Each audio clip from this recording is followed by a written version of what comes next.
Though your back is bent and your beard is gray, you're a year well spent, and I'd like to say you put on a first-class show, and I'm sorry to see you go. After 41 years in New York City, my friend Joanne O'Connor has recently moved back to our hometown, Auburn, New York. Joanne is a frequent contributor to Auburn Public Theater besides this evening, having brought us evenings with Dorothy Wickenden from the New Yorker magazine, renowned columnist Amy Dickinson, Academy Award winner Patricia Neal, and Truman Capote's A Christmas Memory. And now, here we are, Joanne, and the third part of the trilogy, that is Joanne O'Connor on APT Facebook Live. Welcome. Hi, Angela. Hi, everybody. Happy New Year. Happy New Year. Is it just us, or are there other people watching? I think everybody's watching. Okay, now I'm going to get nervous. You've never been nervous. Have you been nervous?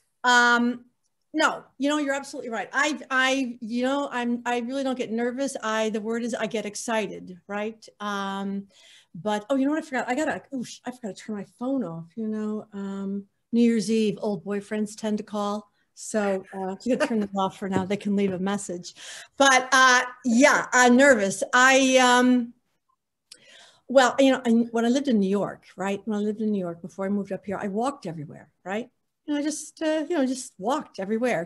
But up here today, I'm driving, right?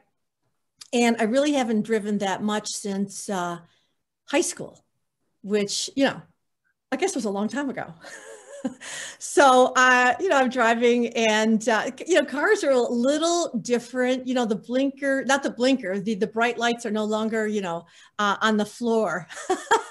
But, I just keep hearing my my driver ed teacher, Mr. Orapollo, 10 o'clock, 2 o'clock, 10 o'clock, 2 o'clock, and look, and look again, Joanne, but yeah, but I still have trouble turning off the windshield wipers. I can't quite figure that out.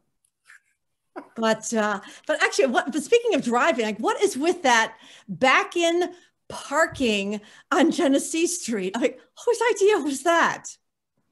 All right, keep practicing. You'll get the hang of it. I don't know. Like, if I can't get the windshield wipers to work, I don't know if I'm going to be able to do a rear parking. Well, Joanne, you were in New York City for a long time, 41 years. Yeah, I guess it's 41 years, a long time. I guess it was. Yeah. But I was rich, I was poor, I was somebody, I was nobody.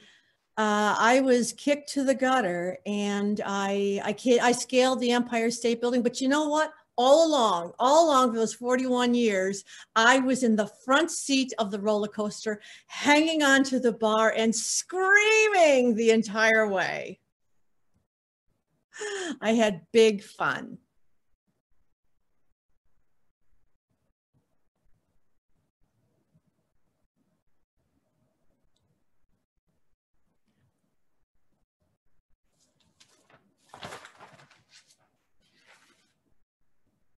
Hi.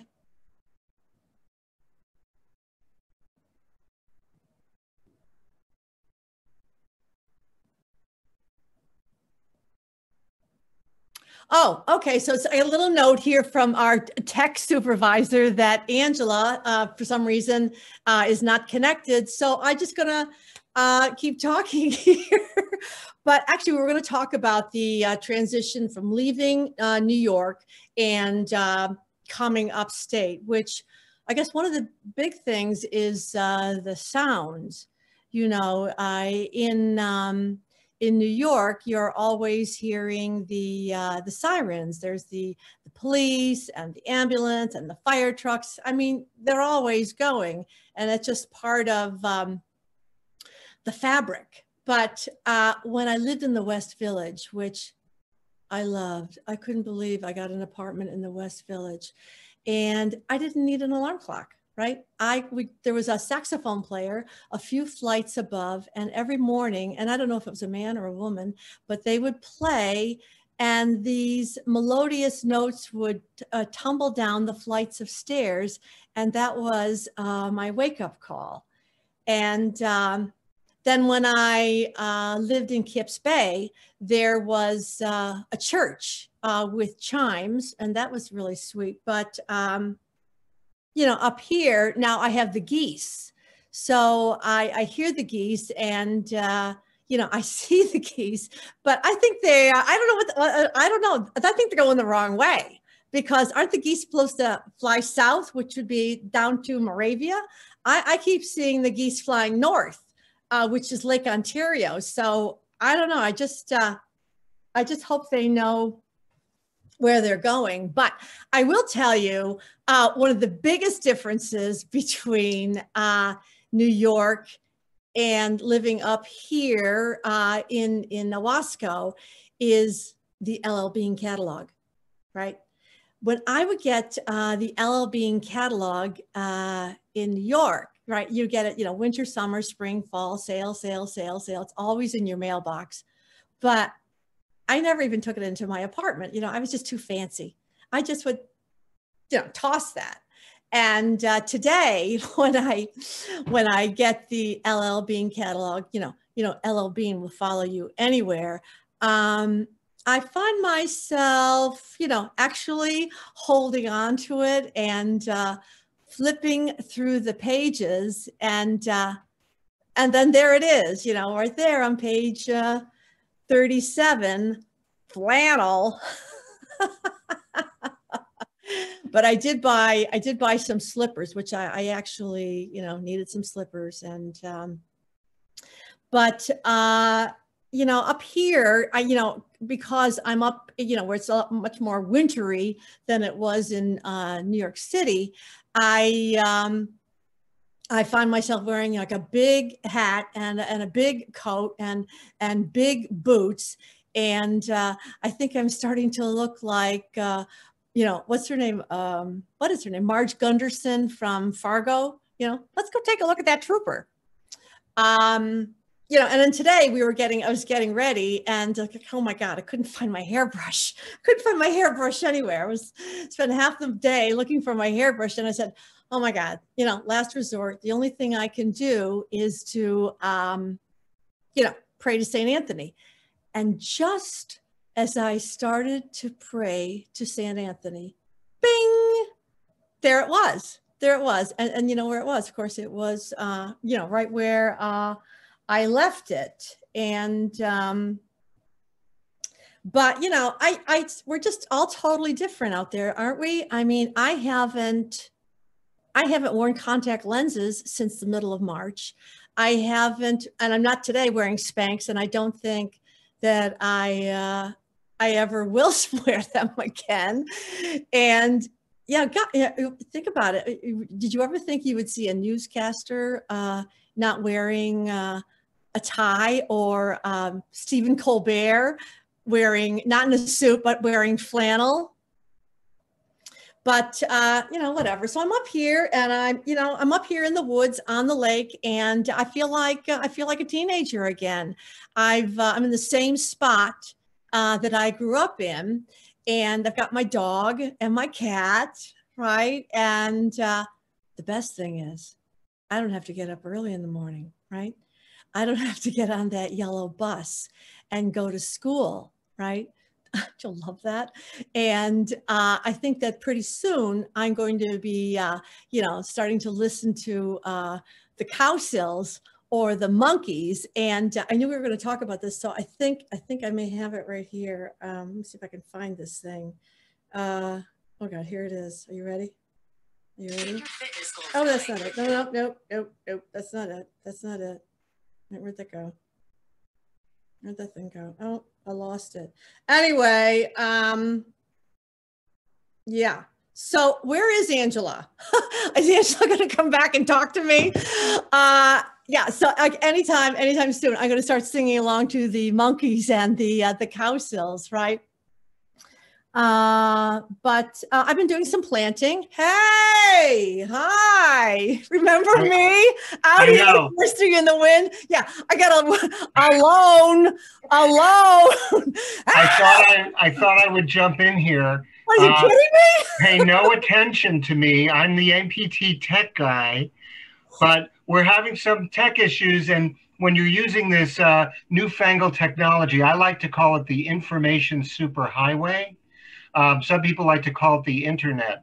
But there's stuff that happens. And I think that Angela, for some reason, got knocked off the internet, which is much different than got knocked up on the internet. It's a whole different thing. But I think we've been able to get her back. So I'm going to bring her back. And thanks for rolling with Joanne. I'm going to like either throw up or pass out. Well, do you have a little bag? Just in case, don't pass out in your throw up. That's you want to keep those separated. Oh, all right, God. Here's Angela. Hey, Angela. Hello, Angela. Come in, please. Over. Do you read me? Angela, come in, please. Over. Mayday, Mayday. Angela. I see her, but I can't hear her. How 2020 was that? You're absolutely right. TikTok, TikTok. Look, I've got my clock here. When is this thing going to be over? What time is it? Is it almost 2020? Listen, now I've totally lost my train of thought. For you out there, there's kind of... my tech guy here, I have two tech guys. One's a dog and the other one's 13. Just saying. Well, can the 13-year-old help you? The dog is useless when it comes to the internet. Okay. Joanne. I was talking about, hey, everybody, I was talking about, being a kid again, being a teenager up here in, upstate New York. I'm back in the same place that I grew up in, and, don't have to take the bus in the morning to go to school. And, I'm going to start singing along with the Cowsills and the Monkeys. Take the last train to Clarksville and I'll seat you at the station. I can be here by 4:30. Sing along with me. I'm alone.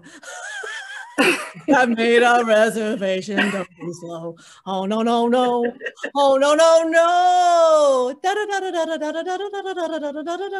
Do you not know this? Do you not know this song? Hey, hey, we're the Monkeys. Is that similar? Monkey around. I love the Monkeys. Okay. So I have planted things, everybody. I got up here and I said, I got to plant things. So I planted, what did I plant? I planted crocuses. I planted daffodils. And you can't plant tulips because the deer will eat them. And then I planted, just thinking around my yard here, what did I plant? I planted irises. I planted black raspberries, a couple of bushes of those. And late, because December was so warm, I planted peonies. But this is true. Somebody said, I was telling somebody about what I planted and they said, ow, you planted black raspberries? Really? The deer are going to eat all of your berries. And then I thought, oh my God, what could be better than that? I mean, washing my dishes, looking out the window and seeing the deer eating my berries. I mean, maybe I should plant more, right? Well, Joanne, we've all looked forward to this New Year's Eve for many months now, right? Right. 2020. Ugh, ouch. And at midnight, it'll be behind us. My little clock right here.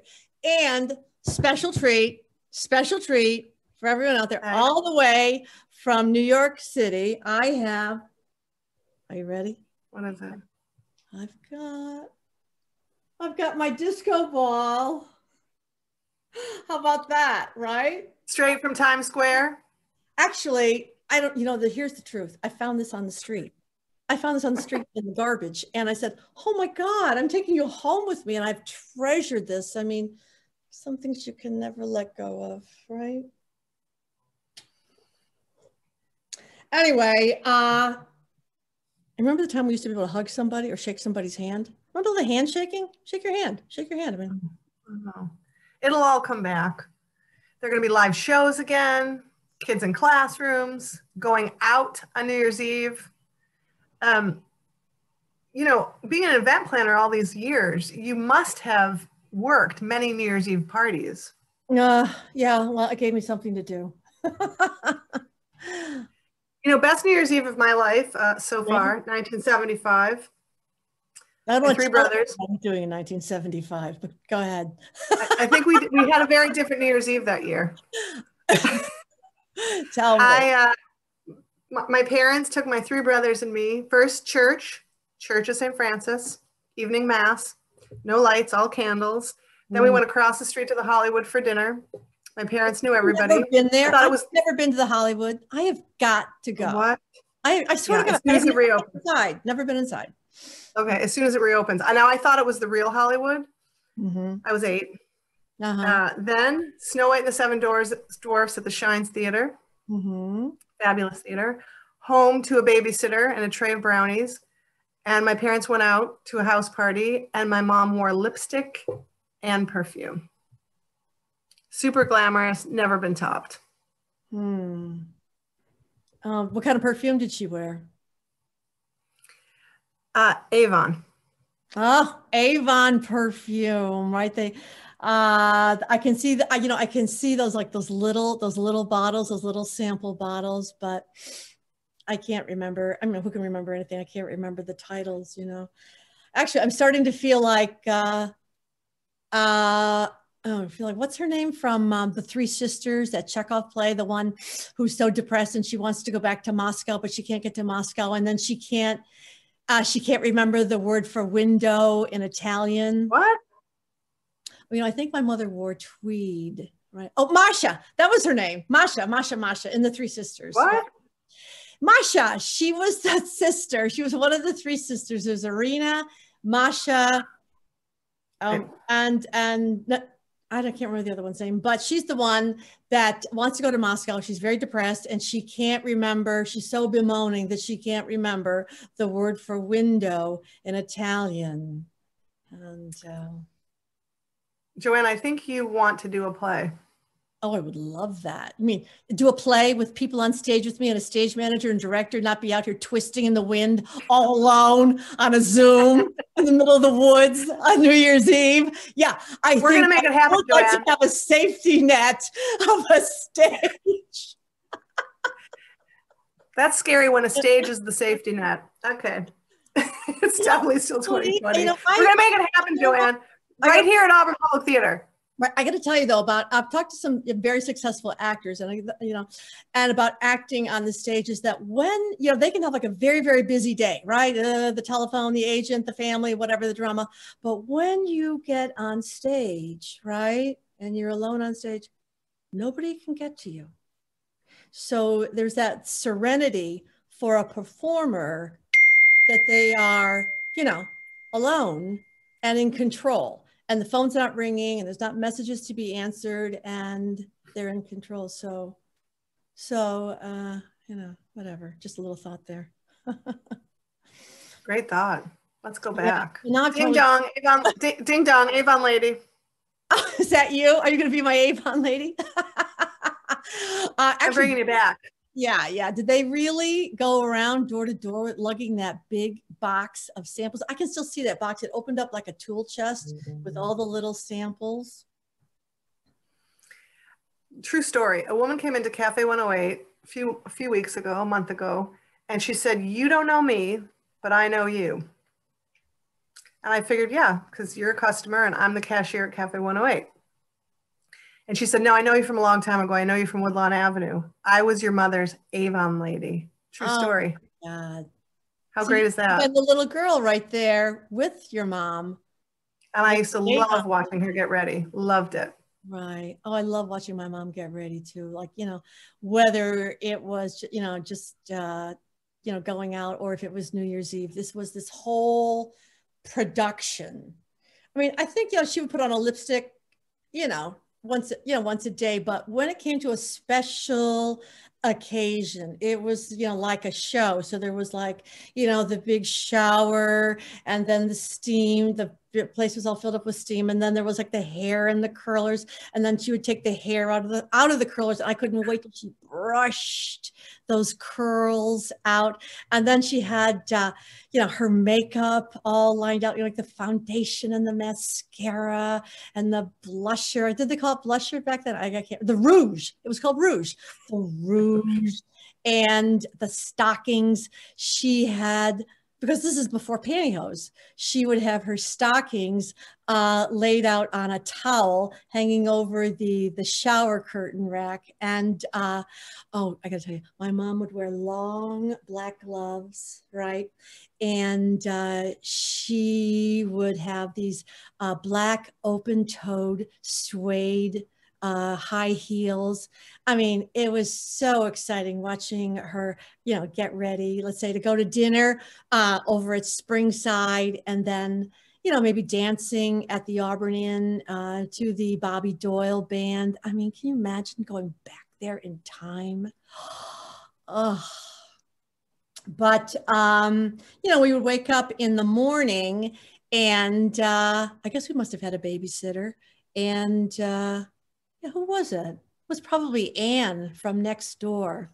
Anyway, we would wake up that morning, and they would have all of the hats and the those things on the kitchen table, but not the noisemakers, because I'm sure you know, they wanted to sleep in. But I will tell you, when I became a big girl and I became a babysitter, I mean, you were probably a babysitter on New Year's Eve, right? Okay, true story. I was babysitting. These people get home like around 3:30 in the morning, and because their car had gone in the ditch, right? There's a lot of that up here. The car went in the ditch, and they were fine, but how are they going to get the babysitter home? So what did he do? He put me in a snowsuit and put me on the back of a snowmobile and drove me home in a snowmobile. What? Yeah, true.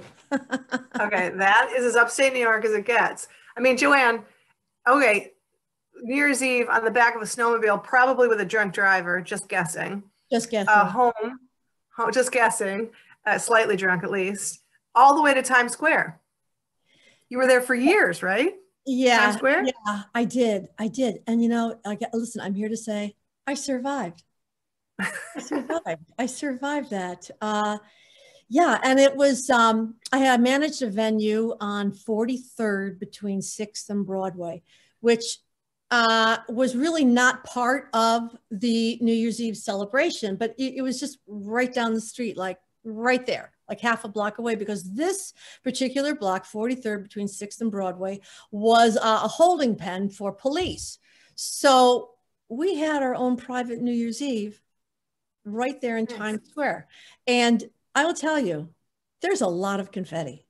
There is a lot of confetti, but actually tonight, right now, 49 years ago to the minute, I started my first job ever, over in Owasco at the Dutch Hollow Country Club in 1971, right?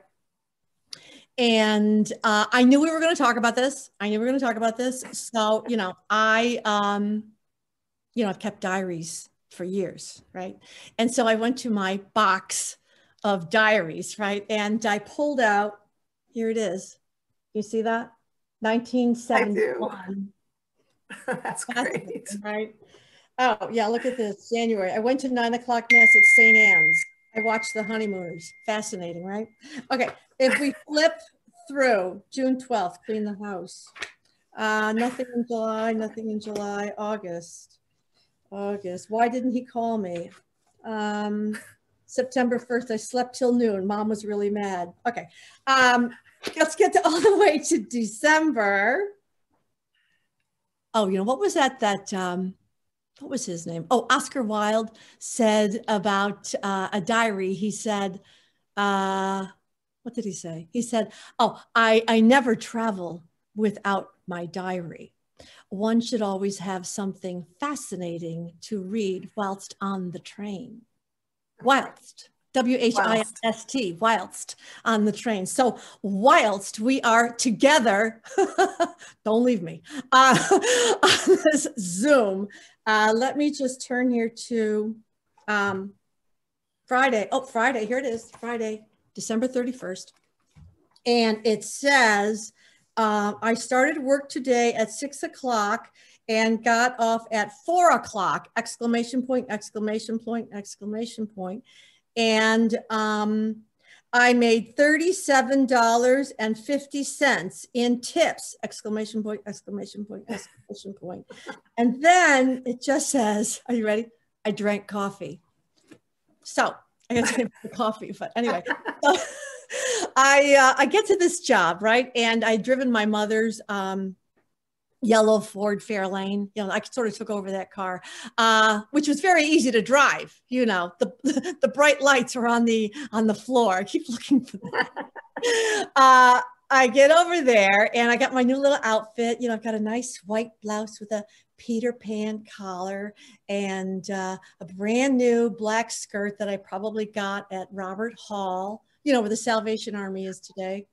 And I had an apron, a white apron. I'm like, you know, here I am. And I remember like going in there and walking up the steps to the bar area. And they told me to, you know, go into the kitchen. Okay, so I go into the kitchen and, you know, everybody's chatting and everybody's smoking, right? Which back then, you know, everybody did. That's just the way it was. And, you know, I am the clueless new girl, right? So clueless, right? I don't think we had that word back then, but I am the clueless new girl. Here I am. And there was a girl there. Her name was Barb, who was, she was going to show me around and, you know, I guess like show me the ropes. And she was about 20, but I got to tell you, she seemed so much older. And because she was a single mom, she had a couple of kids and all these dirty jokes were like bouncing around the kitchen and she kind of got them, you know, and bantered back. And I'm like, what? really get it, but whatever. So, you know, so we're setting up, you know, putting the bread in the baskets or whatever. And she says to me, Joanne, you want a cup of coffee? And I'm like, yeah, sure. Why not? I mean, and remember, I'd never had coffee before. Like mom and dad had coffee in the morning, you know, with a little percolator coffee pot, you know, little Chase and Sanborn, but I'd never had coffee, right? So she said, put some sugar in it. I'm like, okay. So I put a couple of sugars in it. And I got to tell you, I loved it. Right. And that night, I bet I had, this is the truth, 9 cups of coffee. Right. So anyway, great night. Unforgettable night. You know, I was pretty much only there a few times, but I will never forget this night because the band, right? The band, they were like a country western band. They were over in the far corner, just 3 guys. And they had like those little, you know, pencil ties and a cowboy hat. And everybody danced. I'd never really seen couples dance like that, where the guy swings you out and swings you in and swings you out and swings you in. I'm like, oh my God, I want to learn how to do that, you know, because we didn't dance like that in high school, right? And so, you know, and then there's probably like the Chex Mix, right? Remember the Chex Mix? Chex Mix, like the rice Chex, corn Chex, wheat Chex, and the Chex Mix on the bar, right? Do you remember this? And it was like, it was cereal, but instead of milk and sugar, it was, what was it? Salt and butter, right? But doused with lots of salt and butter. And then wait, there was a secret ingredient, right? Not the peanuts, not the pretzels. That was, I bet you know what this is, the secret ingredient. Worcestershire? Absolutely right. The Worcestershire. So you would stir that all up. Remember your mom would stir all that up, right? You know, all the Chex and the peanuts and the pretzels and, you know, douse it with the Worcestershire and then lay it out. I remember my mom laying it out on pans on the dining room table because she had to lay it out to dry, right? On paper towels, like overnight. Don't touch, Joanne. You know, my mother had to shut me off when I was a kid, like in 5th grade, like ballooned, and she shut me. I swear to God, she shut me off. She wouldn't let me go in the kitchen after supper, right? Because I was like putting on the pounds. Wow. Yeah, whatever. They call that fat shaming. I don't think they do that now. Well, you know, that was a good different now. Like, this is how stupid I was. I swear to God. I wore a girdle to bed thinking that I would lose weight. We're going to do a show about this, Joanne. Show number 4. We're going to talk about this. All the ways women so anyway, torture yeah, the themselves. Chex Mix, and then they're dancing, and but the drinks, right? The drinks, the guys, like remember, I'm totally new here.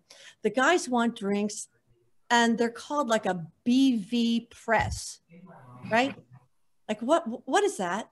Right? Okay, I'm gonna tell you. It's a black velvet Presbyterian. And I'm gonna say again, what is that? Right? And I don't know. And so like what is this thing, black velvet, right? Like I've been in the food and beverage business for like a lifetime, but I never went into black velvet. So I'm in the bottle shop, Skinny Atlas, right? Love that place. And I'm at the checkout, and I look over the register, and what do they got on the shelf? Black velvet. So who knew, right? I guess maybe I should try it. I don't know. And the women, okay, you're a lot younger than me. The women back then actually drank drinks called, what were they called? Oh, pink squirrels and grasshoppers, which were like both foamy pink and foamy green. Just repulsive stuff, but that's what they drank. Anyway, so I'm working there, you know, and I figured, okay, like after midnight, you know, New Year's Eve, like I can go, right? I can go. Can I go? Can I go? No. I find out that there's going to be this like breakfast. What? This breakfast at 2 o'clock in the morning. And it's like, there's like 200 people here. It was packed. And I'm like, all right, I guess. Well, guess who had to crack all those eggs? Because it was scrambled eggs for 200 people. Yeah, I had to crack all those eggs. You and Barb? Remember. Was that you and Barb? Yes. And yeah, so that was. Did you keep working there after New Year's Eve, or was it just a one night fill-in? You know, that I think I worked like a few shifts. I kind of like see myself there, but I don't really remember. I do remember the blouse with the Peter Pan collar, right? But I really don't. Because it was a golf club. Did they need you in the summer? Yeah, in the summer, like when it opened up for the summertime. Yeah, okay. Oh, right. So yeah, they wanted me to wear like a golf hat and get on a little golf cart and, you know, scoot around the golf course, passing out beer to guys, right? And, you know, in today's lingo, you know what I probably said? How about no? I swear to God, I can still remember, like, I'm not going to do this. And I remember just walking away, like, I'm not going to do this. So, you know, the plan was I was going to be a movie star, right? Okay. And, but I did work a few summers at a nearby other golf course. And that would be, excuse me, after the summer theater ended and before I went back to college at Brockport. And, oh my God, I got to tell you about this bartender. Oh, geez. Can I tell a dirty story? Well, let's just say, yeah, absolutely, you can tell a dirty story. Let's just say you say it's okay. It's not that dirty, but there was this bartender, right?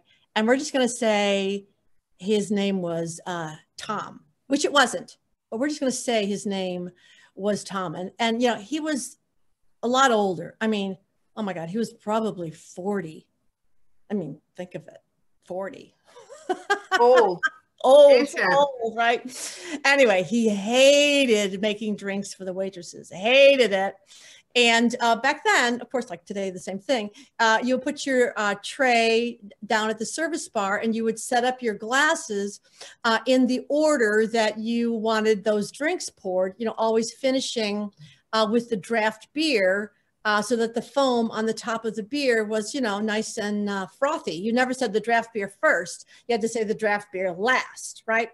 So, you know, after, you know, trying to get his attention, hello, me over here, hello, you know, he would leave his little gang at the other end of the bar and just saunter over like, you know, Mr. Wonderful. And I would say to him, okay, this is what I need. I need two gin and bitter lemons. I need a VLS. I need 3 whiskey sours on the rocks. You got that? And 2 Michelob drafts, right? Right. Nothing. But he's not listening. He's just, you know, looking, right? And then he would lean in over your tray of glasses. I swear to God, this is true. He would say, "Are you ready for me? Are you ready for me?" And I'm like, ew. I swear to God. Hashtag me too. That's Ew. disgusting. Are you ready for me? I can't make it up. I can't make it up. But there was another bartender whose name in New York City, whose name was Seamus. And this is a fun story. And that was his real name, Seamus. When we both worked at Delmonico's down on Wall Street in those glory 80s days, you know, when just money, you know, grew on trees. You know, I need $30. I can just go out and pick it. Like, oh, I need $100. I just go out and pick it. I mean, like, there's so much money in New York in the early 80s. Anyway, we were there at Delmonico's, and it was a very happening place. I mean, like 300 for lunch. Anyway, Seamus was a big, burly, I guess that's the word, Irishman, right? And he was youngish, like 30, but already balding, and he had these little red tufts of hair. He was a service bartender, but he always wanted to work in the big bar, to make the money in the big bar. But he was always confined to the service bar to take care of the girls. I got to take care of the girls, right? Love the accent. And so, you know, tiny bar, tiny service bar, big man, cramped in. And the girls, we would all line up with our trays of glasses to wait our turn, to have our drinks made, to bring out to the dining room, right? So, you know, let's say that, you know, he had made all of your drinks and you're kind of stalling. You're not delivering them. You're just like chit-chatting with another waitress about, you know, an audition or whatever. And he would see that happening and he would bellow out, "Let's go, let's go. There's a man out there waiting for a drink. Don't make a man wait for his liquor." Every time. Let's go, let's go. There's a man out there waiting for our drink. Don't. What a charmer. Yeah. So all those years you were in New York, Joanne, were you ever in Times Square for New Year's Eve? I mean, in the crowd, like in that crazy crowd? No, not in that crazy crowd. I mean, I was on the edges of it, but you know, sometimes I would meet a friend and we would go there for lunch, you know, in a Times Square restaurant like Sardi's or my favorite restaurant, Osteria El Doge, and just see it, you know, all coming together. And then as it starts to get dark, leave, go home. You know, I was pretty much home, you know, with my neighbors and my cats and a pizza. That's. Oh, come on. You had to have gone out a couple of times. You had to have done something on New Year's Eve. Well, yeah, in 41 years, I guess I did go out a couple of times, but oh yeah, okay. I worked a coat check job one New Year's Eve down in Soho. This is in the early 80s also. God, the early 80s. Oh my God, so crazy. Such a wonderful time. I guess I was 30. So anyways, down in Soho, and very happening place called Green Street. And it was a jazz club, and it was called that because it was on Green Street. And it had been a dump truck garage, right?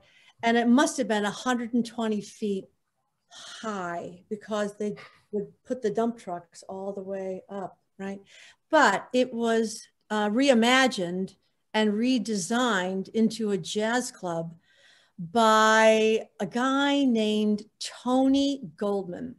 And he was a real visionary back then. And he, you know, he really moved Soho, but more than Soho, he made South Beach in Miami. He created that, like the hottest spot in the world. Like I was never cool enough to go to South Beach. I mean, I never went to South Beach. But you were in the coat room. I was in the coat room. Yep, I was in the coat room for that New Year's Eve. And this is oh Jesus, on that particular New Year's Eve, like I am so broke.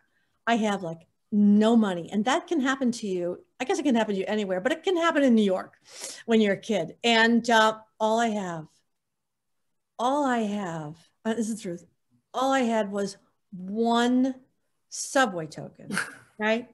I must have paid my rent and I must have had cat food, but I had one subway token and I needed that token for the next day, New Year's Day, because I was starting a new job uptown on the Upper West Side at a place called Teachers. But here I am. I had to walk from West 23rd Street to get to the coat check job because remember, I needed that token for the next morning. But you stay at some place on West 23rd Street when you visit New York, don't you? The Leo House. Yeah, what is with that place? I never got that place. Favorite place. Catholic guest house. They even had a dog who was Catholic. Oh, yeah. Yeah, I don't know. I just never really understood that place. It looked like a nunnery and I would run. You had to see it to love it. I never got in the front door there. Anyway, so I'm down there. Yeah, where am I talking about? Yeah, I'm in the coat room, right? And I'm checking the coats and giving them like, here's your ticket, and I hang the coat up, and I get the next coat and put the coat on the hanger. Here's your ticket, here's your ticket, here's the coat, and like before you know it, I got this room full of perfumed coats, right? And I'm just sitting there in my little chair, with all the coats, listening to the music, and nobody's leaving, and I gotta go because I gotta get up. I gotta get up early, and I gotta walk home. First of all, I gotta walk home, and then I gotta get up early because I've got to start that new job at that brunch at the Upper West Side restaurant, right? So, it gets to be late, and like I said, nobody's leaving, so nobody's leaving me any tips, and so I quit. Right. I went to the manager and I said, I gotta go. Right. I gotta tell you, he was so mad at me. Oh God, I can still see it. I can still see that guy. I was basically there one night. I will never forget his face. He was so angry, but I left. And I'm out there in the snow and I've got to walk all the way home, which I did, went to bed, got up, went to the subway on 23rd Street, 23rd and 8th, put that last token in, right? And I'm going uptown to start my new job at Teachers, right? And so I start this job. First of all, Teachers is up on 82nd and Broadway, which is right near Zabar's. And thank God Zabar's is still there because everything up there, all those restaurants, all those clubs, everything's gone. Anyway, Teachers, it has nothing to do with schools or teachers, and I really don't know why it's called that. But, it was like a great neighborhood restaurant. I mean, just think like Seinfeld, when the sitcom Seinfeld, just like that, and everybody's going out to breakfast, lunch, dinner. It was always packed. People are hanging out at night, just continuous, as Cafe 108 will be soon. Right. Okay. So, but the thing about Teachers were the customers. And, but I got to tell you about Teachers first. If in the front, there were all windows. So it was great people watching. And there were a couple little tables in the front. And then there was a very happening bar, lots of chatter. And then in the back, there were round tables in the center. And then booths on either side, very clubby. And, everybody, wants a booth, right? We'll wait for a booth. We'll wait, right? And so I get up there for this brunch. And this is the plan. I figured, if they liked me, right, and I made some tips, I would be able to, first of all, have a cup of coffee, have something to eat, work, make those tips, from the kitty and, the collective money and be able to buy a subway token home because that was only like 60 blocks. Right. And yeah, I did make enough to buy a subway token home, and they did like me, they really, really like me. And I had enough to buy another token to come back because they did have me come back. Now, I got to tell you about Teachers because I don't think these places really exist anymore. It was all about the customers. And if I'm thinking about like who was there, the first person, I still see this guy. We just got chatting, and I asked him like where he worked, and he worked at Mad Magazine. Mad Magazine was right in the neighborhood. So they were always, and this particular guy, I can still see him. He always had French toast with vanilla ice cream. French toast with vanilla ice cream. And and then the cast and the crew of Sesame Street, that whole operation was right across the street. So they were always in. And I got to tell you, I don't know if you know this, speaking of, I swear to God, speaking of Sesame Street, when I was at that place in Times Square, I did this big event, I swear to God, with, these are the two stars, Big Bird and Rudolph Giuliani. Okay. I knew you were going to say Big Bird. And I've got pictures. The second one's a surprise. No. I got to get you that picture. Anyway, yes, but the customers, right? So we would have, you know, who was there? There were writers, there were artists, there were the Mad Magazine, the Sesame Street. Let me think here. Oh, the newspaper writers, right? Clive Barnes. I don't know if you remember Clive Barnes. Clive Barnes from the New York Post. He was the drama critic and the dance critic. Now, he was this great big man, right? And the tables were tiny. You know, think like little kids' tables, like the tiny little tables, right? And he would come in, I swear to God, before noon, this big man sitting at this tiny table, and he would have this tiny big drink, which was a Bombay martini straight up. And I'm like, it's 11:15. What are you doing? And the other great writer who I was so thrilled to meet was Russell Baker from the New York Times. He was a regular columnist, and he wrote that book, which we all love, Growing Up. But he would always get there just as the kitchen had closed, right? And he would dash in, and like at 3 o'clock, and he would always have the same thing. It was a steak sandwich every single day. Every time he came in, and he would say, Joanne, is the kitchen still open? And I'm like, no, Russell, it's closed. And I'm like, oh, could you go see what you can do? And I'm like, oh, and the kitchen hated me. I mean, they hated me so much. And I, you know, I'd have to go in there and beg and plead, please, whatever. But my favorite customer was, excuse me, Quentin Crisp. And I don't know if that name rings a bell. Sounds familiar. Yeah. He was famous just for being himself. Listen, I could talk all night long about Quentin Crisp. And, but Quentin, at the age of 70, left London and came to New York City, right? To reinvent himself. And he pretty much, went to, every party in town, and he lived in the Lower East Side in a very, I guess, which I've read, I never went there, but read was a very dreary rooming house. I mean, very Dickensian kind of rooming house, but I guess that he was very quite content there. Anyway, okay, he lives down on the Lower East Side, like way down on the Lower East Side. He would come all the way up to the Upper West Side for lunch, but excuse me, it wasn't just lunch. He would stay there all afternoon. He would hold court. He would hold court. He created like a salon, like a salon. And he would need all the tables in the window, right? You're in the restaurant business, right? So this one guy needed 3 tables, because he would bring a briefcase of different bottles of like oils and waters. He needed his lavender water. There were all this stuff in blue bottles. And then he had magazines and papers and notes, and he needed all these tables, right? And nobody would take care of him except me. I loved him.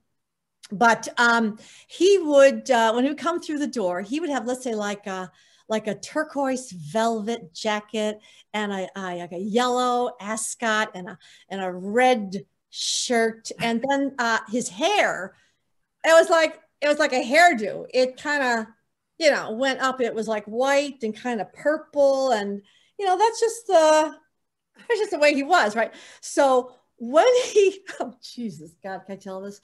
When he would come through the door, the owner, Murray, who was this older man. And what is the word I got to say? Cranky, right? He wore a baseball cap and he always had a cigar. And when Quentin would enter, Murray would say, so everybody could hear it, "Oh no." Quentin's like, "What? I'm bringing you business," right? So Quentin would, park himself in the front, and he would have different people, different artists, different writers, like this person at 1 o'clock, those couple of people at 2 o'clock. And then he'd be there, all afternoon. And they'd be sharing like one piece of cake, Can you freshen up the tea? I'm like, oh. And but by the time 5 o'clock came around, it's like the shift changed and it's getting darker and we got to get ready for the dinner crowd. Murray, right, the owner, would come up to me and say, "Get rid of him! Get rid of him!" Like, oh no. Anyway, but I will tell you, at Teachers, God, I love that place. And I wasn't there long, just like a little under a year, I think. And then the star customers, are you ready? The Stiller family, right?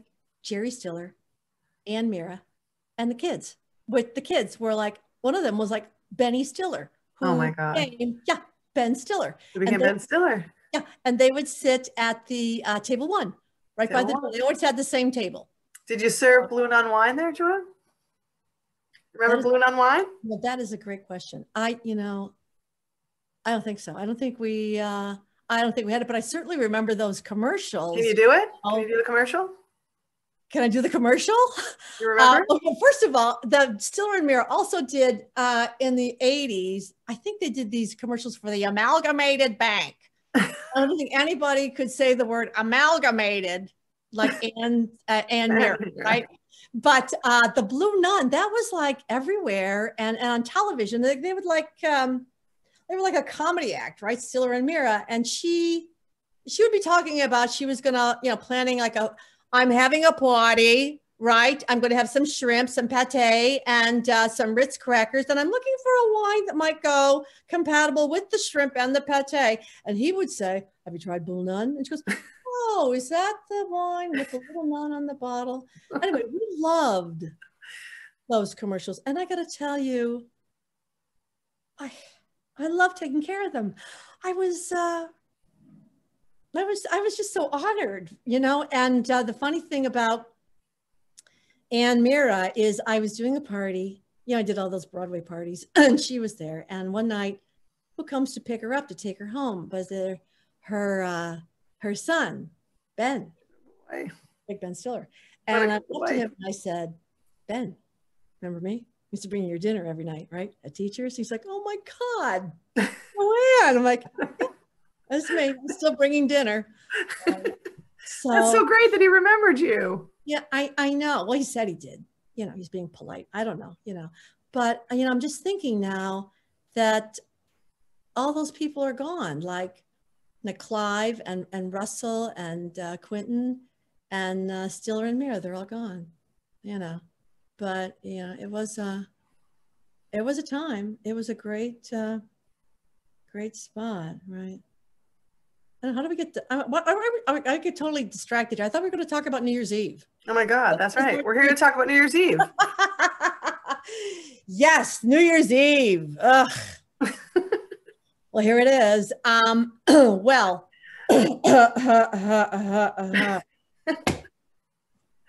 I think everyone, including you, I think everyone is out there has had at least one very bad, very awful, never again New Year's Eve, right?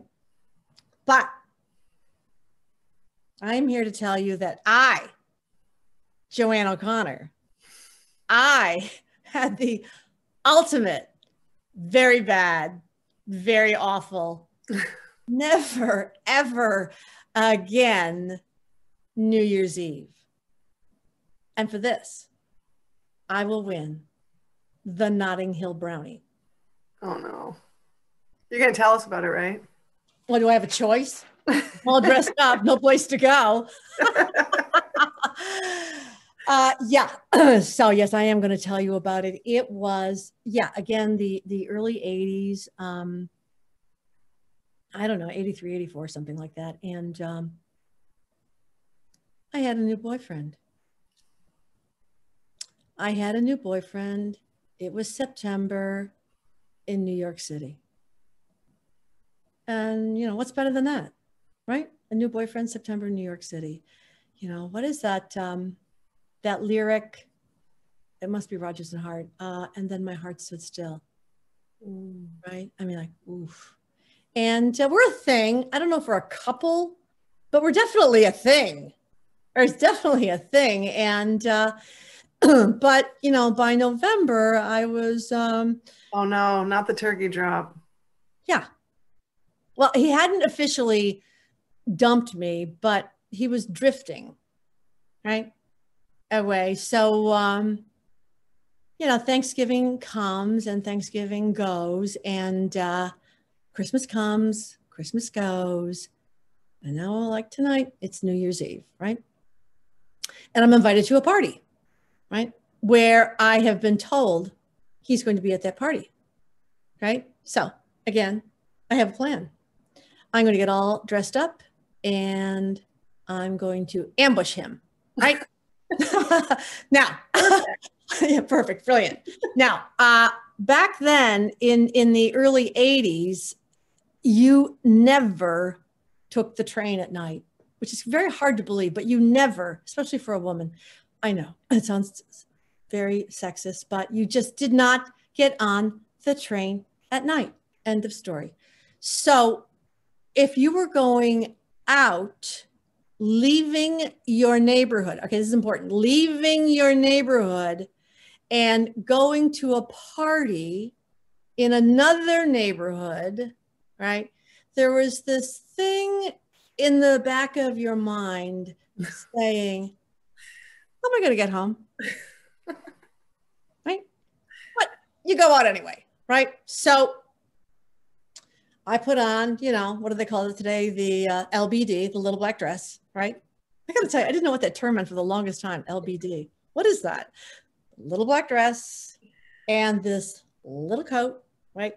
Now, this little coat does not even have buttons. It's just like one of those gorgeous little coats, right? Looks fabulous. Doesn't keep you warm. Look fabulous. And of course, the weather is, it's snowing, it's cold, but you know, it's New Year's Eve. But the weather prediction is freezing rain. I'm like, do I listen? No. Do I wear a hat? No. I didn't want to smush my hair, right? And so I've got the lovely dress, I've got the lovely coat, probably had a scarf, like a little silk scarf, right? And no boots, just party shoes, right? That's it. So, okay, I'm ready to go to the party, right? So I go down to, I leave my little apartment on 32nd Street, go down to 2nd Avenue, and I get a taxi, and I go all the way up to 89th and Riverside. You following me? That's far, right? Yeah, it's like from upstate New York to Ohio. It's far, right? So I get there, right? I take off my little coat, you know, probably put it on a little bed somewhere, right? And I'm sitting on the couch, right? And there's some people I know and a lot of people I don't know. And I'm drinking the champagne, right? But I'm looking at the door, you know, watching the door, you know, waiting for him to walk through the door, right? But he's really not coming through the door. And then I'm drinking more champagne, you know, and I guess more champagne, you know, and I'm just alone there on the couch on New Year's Eve. And this friend comes up to me and says, oh, well, you know, Joanne, he's at another party, you know, with his new girlfriend. You know, so I just have to leave, right? And what am I going to do? Who am I going to kiss at midnight? I mean, I gotta get out of here, right? So I get my coat, my little black coat, and I go out to the street, and, you know, just as they predicted, freezing rain, right? And I go to the corner And, you know, I'm just drunk enough to actually think that I'm going to find a taxi. Right? There are no taxis. So I go over to Broadway. I'll walk over to Broadway from Riverside. It's only uphill. I'll walk over to Broadway. I'll get a taxi there, sure. But there are no taxis at 89th and Broadway. But I'm like, I will walk down to 72nd Street, and I'm sure there'll be a taxi there. Now remember, I'm walking through slush, icy slush, no hat, freezing, drunk, right? Okay, I get down to 72nd Street. And of course, there's that big sign that says 72nd Street subway, right? Do I get in? No, wouldn't dare, right? No, stupid. No taxis, right? So I said, well, I'll walk down to 59th Street to Columbus Circle. I'll go to Columbus Circle, right? And there'll be a taxi there. Columbus Circle, of course. No taxis. And you know, the thing about New York on New Year's Eve, everybody knows this. There are no taxis in New York after midnight ever, right? That's a fact.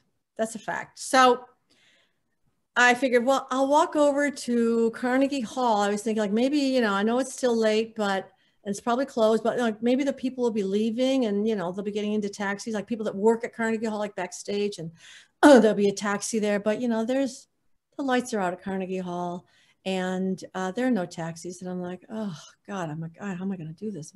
So I get down to Central Park South, right? Where all those big hotels are.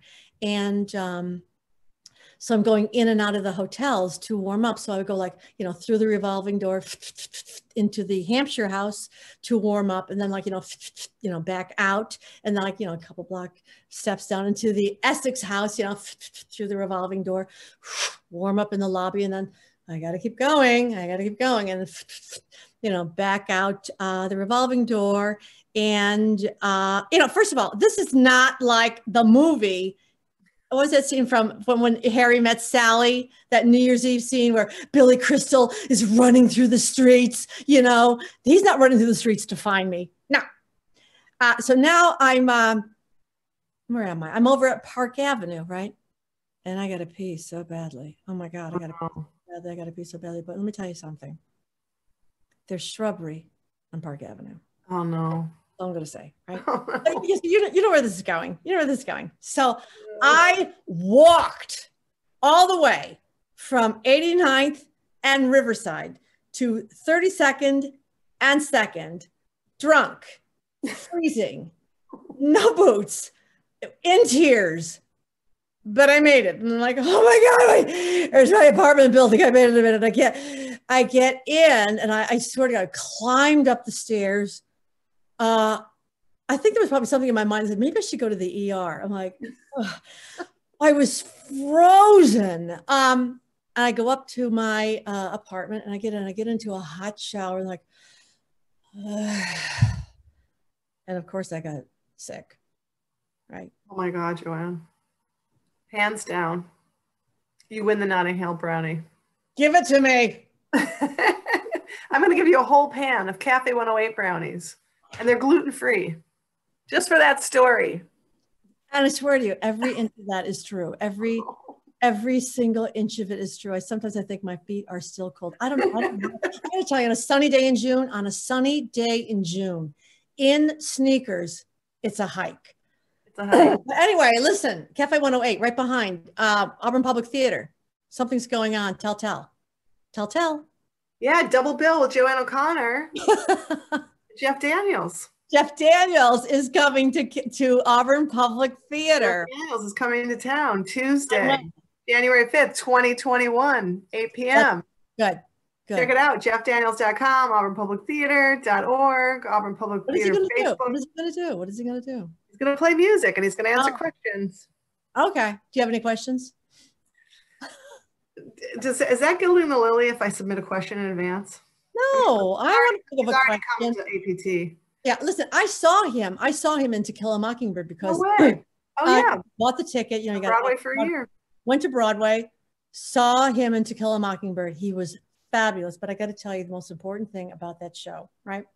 We have all read the book, what, 10, 15 times at least, seen the movie 39 times, right? I can recite it forwards. I can recite it backwards. He took advantage of me. Anyway, in the play, right, near the end, Jeff playing Atticus, right, very quiet. He comes out and he says, Tom Robinson is dead, right? You're not going to believe what happened. The audience screamed. And I'm like, oh my God, where's the fire? They didn't know. This is the beauty of that. It was a whole new audience. They had never read the book. They had never seen the movie. And they were stunned, shocked. And to me, I said, oh my God, this is wonderful, because a whole new, excuse me, audience of, you know, so many people is getting to know this, this work. And then of course, you know, they had that show at Madison Square Garden, right? With that cast doing the show at Madison Square Garden, which I would have loved to have seen, you know. But you know, I did a party. No. I did a party for Jeff Daniels. I knew you were going to say that. A long time ago. I did his Broadway opening night party for a Lanford Wilson play called Redwood Curtain. Did you meet him? Did I meet him? No, I did not. I did not meet him, but I remember seeing him there. I remember seeing, like, oh, but that's Jeff Daniels over there. Oh, the big star. Right. But I didn't, you know. Tuesday, January 5th, 2021. You have another chance, Joanne. Yes. You can tune in, ask a Remember question. me? Now, sadly, Joanne, we're almost out of time. Oh, really? For our little show. But before we go, you know, say goodnight to New Year's Eve 2020. Any other thoughts you'd like to share with our not studio audience? Well, Angela, funny you should ask. I saw on Facebook, where else? I saw on Facebook a few days ago, this old Irish custom of for New Year's Eve. And that, are you ready for this? I love this.